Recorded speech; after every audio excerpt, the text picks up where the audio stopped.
ministre. La parole est à Madame Marie-Charlotte Garin pour le groupe écologiste. Merci Madame la Présidente. Monsieur le ministre de l'Intérieur, vous vous trompez de cible.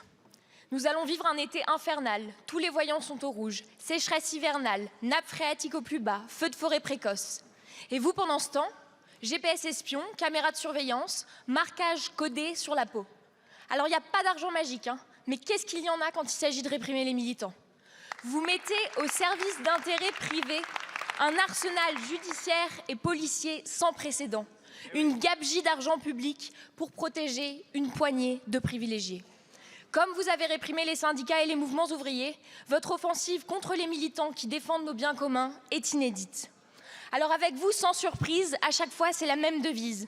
Dur avec les gens, faible avec les puissants.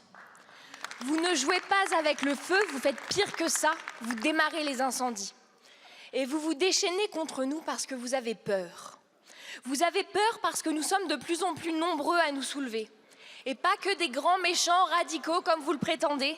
Nous sommes infirmières, scientifiques, ouvriers, étudiants, philosophes, agriculteurs, artistes. Vous avez peur de nous, nous les raisonnables, nous les défenseurs du vivant. Alors comme d'habitude, vous allez surjouer la caricature, flirter avec le mensonge. Nous serions les violents, nous serions les irresponsables. Mais la vérité, monsieur le ministre, c'est que les militants que vous traquez et arrêtez ont le courage que vous n'avez pas. Le courage de dire non à l'agrobusiness, de dire non à ceux qui ne veulent pas perdre leurs privilèges, le courage de protéger nos biens communs. Alors, monsieur le ministre, quand allez-vous enfin faire preuve de courage? Quand allez-vous changer de cible? Je vous remercie. La parole est à Monsieur Gérald Darmanin, ministre de l'Intérieur et des Outre-mer. Merci Madame la Présidente, Mesdames et Messieurs les députés, Madame la députée.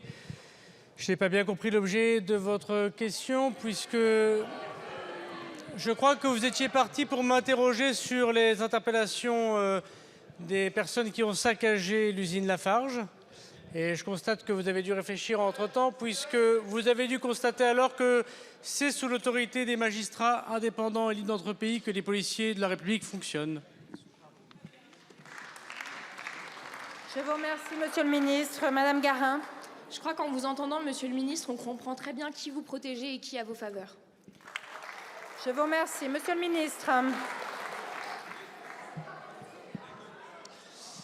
Merci Madame la Présidente. Je propose, Madame la députée, qu'on évite les procès d'intention, que vous parliez clairement. Je pense que c'est ce que vous devez à vos électeurs. Pardon de ne pas comprendre que lorsque vous avez dans un pays des magistrats indépendants qui ouvrent des enquêtes, soit parce qu'on a attenté à la vie des gendarmes, c'est le cas à Sainte-Soline, et vous n'avez aucun mot de compassion pour ces très nombreux blessés.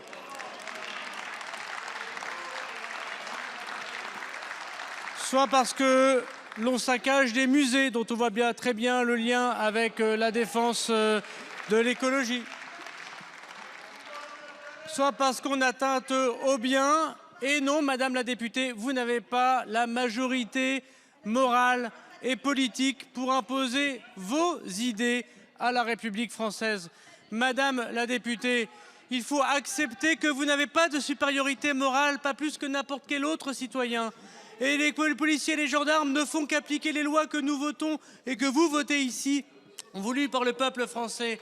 Et qu'il n'y a pas, Madame la députée, ceux qui seraient le camp du bien et les autres. Il n'y a que la République française, que des magistrats indépendants et que des policiers et gendarmes qui font leur travail, ne vous en déplaise.